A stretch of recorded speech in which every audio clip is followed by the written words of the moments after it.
Well my friends, ভিডিওটি junior homeopathic চিকিৎসকদেরকে শেখানোর জন্য এবং সাধারণ মানুষ, সমাজের সর্বস্তরের মানুষ যারা ইউটিউবে আমার ভিডিওগুলো দেখছেন, তাদের মধ্যে এখনও যারা মদ্যপায়ী আছেন তাদেরকে সাবধানতা অবলম্বন করার জন্য। ধূমপান স্বাস্থ্যের পক্ষে ক্ষতিকর, মদ্যপান স্বাস্থ্যের পক্ষে ক্ষতিকর, একথা বারবার চিকিৎসকরা বলে থাকলেও, সরকারি লেভেল থেকে প্রচার করা হলেও মানুষ তাচ্ছিল্য করে, অবহেলা করে, গুরুত্ব দেয় না। সঙ্গী সাথীরা ডেকে নিয়ে যায়, নিজেকে চেক করতে পারে না। সব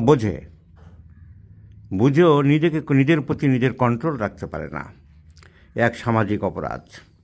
কিছু কিছু জায়গায় গভর্নমেন্ট আরও উস্কে দিচ্ছে, আরও বেশি করে খাও, আমার ট্যাক্স বাড়ো, 5 টাকার জিনিসটা 500 টাকায় বিক্রি হয়, 400 টাকা দাও, সেই সব টাকা দিয়ে আমি ভাতা দেবো, নাটক করব, আমাকে সিংহাসনে বসিয়ে রাখো। কোনো জায়গায়, পৃথিবীর বিভিন্ন জায়গায়, আমাদের দেশেরও অনেক রাজ্যে স্ট্রিক্টলি বন্ধ করে দিচ্ছে। জোর করে বন্ধ না করলে এগুলো বন্ধ হয় না, কারণ মানুষ নেশার কবল থেকে বেরোতে পারে না। কিছু কিছু রাজ্যে আবার যত খুশি খাও, টাকা আসুক আমার কোষাগারে, আমি নাটক করব, ভাতা দেবো, ভোট দাও, মানুষ মরুক, আমি আমার ভাইপো যারা আছে তারা দুধে ভাতে থাকে। এই ভদ্রলোক মাত্র 42 বছর বয়স, এই বয়সে নিজেকে শেষ করে ফেলেছেন। তার অ্যাসাইটিস ডেভেলপ করেছে। সোনার দোকানে কাজ করতেন, বন্ধুবান্ধবের পাল্লায় পড়েছিলেন, এখন লিভার ডিসফাংশন, পেটে জল জমছে। এই অবস্থায় আমরা কী ওষুধ দিতে পারি? জল তো বেশি দিন হলে ট্যাপিং করতে হবে, বের করতে হবে। কারণ পেরিটোনিয়াল ক্যাভিটি আমি পড়িয়েছিলাম যাদেরকে, যে প্রত্যেকটা জিনিসের কাভারিং আছে। লাংসের কাভারিং, ফুসফুসের কাভারিং, তার নাম প্লুরা। হার্টের কভারিং, তার নাম পেরিকার্ডিয়াম। ব্রেনের কভারিং, তার নাম মেনিনজিস। আর নাড়িভুঁড়িগুলো সব গামছা দিয়ে বাঁধা যে কভারিং, তার নাম পেরিটোনিয়াম। সেই পেরিটোনিয়াম স্যাকের মধ্যে জল জমে যায়। এখন কেন জল জমছে? লিভার ডিসফাংশনিং হলে এটা জল জমে। তার বিরাট ফিজিওলজি, তার বিরাট মেটাবলিজম, তার বিরাট কেমিস্ট্রি, সেগুলো এই মুহূর্তে বলতে চায় না, বলা সম্ভব নয়।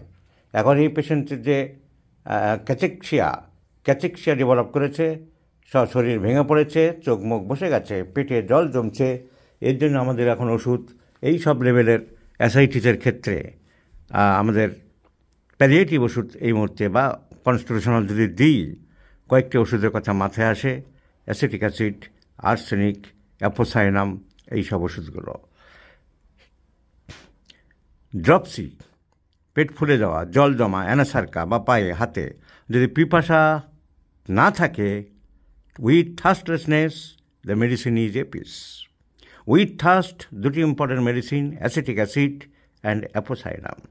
And acetic acid is a very important medicine when these types of cachexia, tuberculosis, cancer, malignancy, ascites, এসব ডেভেলপ করে, with thirst, with frequent urination, with perspiration, with profound weakness. So acetic acid is the medicine. So this is the case. This is the subject of acetic acid.